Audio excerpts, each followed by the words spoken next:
TGBN TV. Handelinge 6 vers 8 tot 15. Stefanus was vol van geloof en krag en het groot wonders gedoen onder die volk. So Stefanus was ook 'n groot geloofsman.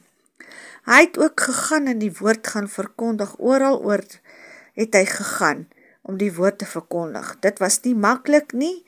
Die mense het nie verstaan nie, die volk het nie verstaan nie. Hulle het in oproer gekom. Maar Stefanus het volgehou in geloof en hy het groot wonders gedoen onder die volk. So hy het groot geloof in Jesus gehad, alhoewel dit nie vir hom maklik was nie. Die mense wou nie luister nie, die mense het allerhande stories oor hom opgemaak, maar hy het steeds vol van geloof en krag, het hy groot wonders gedoen onder die volk en aangehou om die woord te gaan verkondig. En op die ou einde van die dag het hy gesterf. Op die ou einde het hulle hom gestenig, want hulle wou nie luister na die woord van God nie. Hulle wou nie hoor wat hy sê nie. So daarom het hulle hom gestenig en hy het gesterf.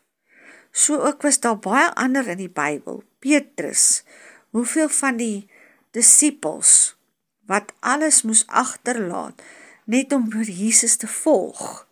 Hoeveel ander in die Bybel is daar, wat ons nie eers van lees nie, wat ek nie eers kan onthou nie, maar hulle het almal in geloof gegaan. Geloof om Jesus te volg. So is ons bereid om in geloof te gaan. Geloof en glo in wat Jesus vir ons sê. As dinge moeilik gaan, as dinge swaar gaan, om nog steeds vas te hou aan jou geloof en nog steeds op Jesus te vertrou en te weet, hy is daar, hy sal vir ons sorg. So was dit in die Bybelse tyd, dit was nie maklik nie. Ek meen, hulle het nie karre gehad nie, hulle het nie al die geriewe gehad wat ons gehad het nie. En hoe ver moes hulle loop om die woord van Jesus te gaan verkondig, onder watter omstandighede? So Stefanus, Petrus ook, hulle was in moeilike omstandighede, die mense het in oproer gekom, die volk het in opstand gekom, want hulle wou nie luister nie, nog steeds het hulle in geloof vast bly staan, en het nog steeds aangehou om die woord te verkondig, en despite daarvan dat hulle party in die tronk gegooi is, Stefanus is gestenig, hulle is doodgemaak, terwille van die woord van Jesus, maar nog steeds het hulle geloof vast bly staan, en het geglo en vertrou op Jesus, en hy het hulle gelei elke dag. Hulle het ook nie 'n Bybel gehad nie, hulle moes staat maak op Jesus en op die Heilige Gees om hulle te lei, om die woord te verkondig. So ons het alles tot ons beskikking vandag. So hoekom kan ons nie glo nie, hoekom kan ons nie sterk geloof in Jesus hê nie, en op hom vertrou. Hy sal ons help deur elke moeilike situasie.